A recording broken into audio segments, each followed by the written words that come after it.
Danvers police reviewed the security footage from the high school CCTVs the very next day, and the police created a minute-by-minute account of everything that happened that afternoon, and what they found was so unbelievably damning. Let's start at the beginning of that afternoon. And before we get into that, let me just give you a little backstory here. Colleen was in a group of teachers called the freshman team, and this team kept an eye on that year's freshman class to see how they were adjusting to high school just overall. Then after class, there was a period where teachers would make themselves available to students who needed extra help. And that's exactly what Colleen was doing on this afternoon, on October 22nd. And there were only 2 students that stayed after school in Colleen's classroom, Philip and a female student. Now I'm going to play this video for you. If you're listening to the podcast version, you can pop over to YouTube if you want to watch the surveillance footage, but I'm going to describe to you what's happening here. Colleen is seen leaving her classroom, then entering a faculty bathroom. Then you see Philip peeking out of the classroom, maybe thinking that he's not going to follow her. Then he comes back out, pulls up his hood, and you can see Philip following along and looking like he's putting on gloves, then walking into that same bathroom.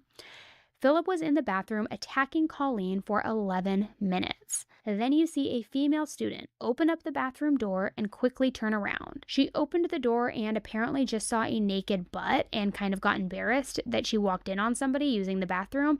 She didn't see Colleen though. So after that must have spooked Philip, because Philip immediately leaves after that.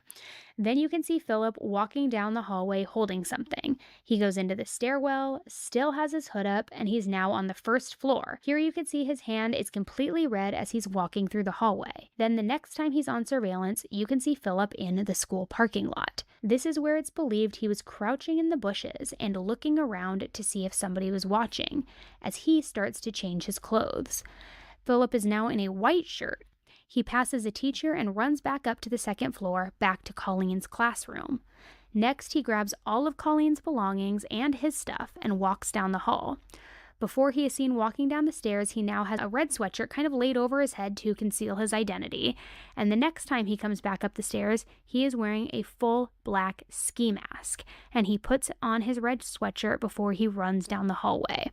Now, for some reason in between that, he took off the mask, and I'm not sure why, but next you can see him in the hallway running from another student with a soccer ball. And the student's kind of like, hey, what are you doing? But Philip keeps running. Next, you can see Philip running down the stairs again. But this time when he returns, he has a green recycle bin, and he wheels it up to the second floor and then into the bathroom.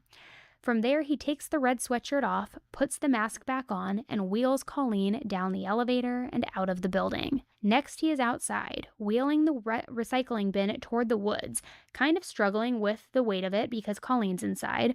And after 7 minutes, he's back on camera, wheeling the recycle bin back, and you can tell now that the bin is way lighter than it was before. When Philip starts to walk closer to the camera, you can see that he's no longer wearing shoes as he walks back into the school. By the time he makes it to the stairs and back to the second floor, you can see blood on Philip's jeans and can now clearly see that he is barefoot. He goes back down the hall, walking very slowly at first, and then rushes into a different bathroom where he changes into his soccer clothes, but is still not wearing shoes.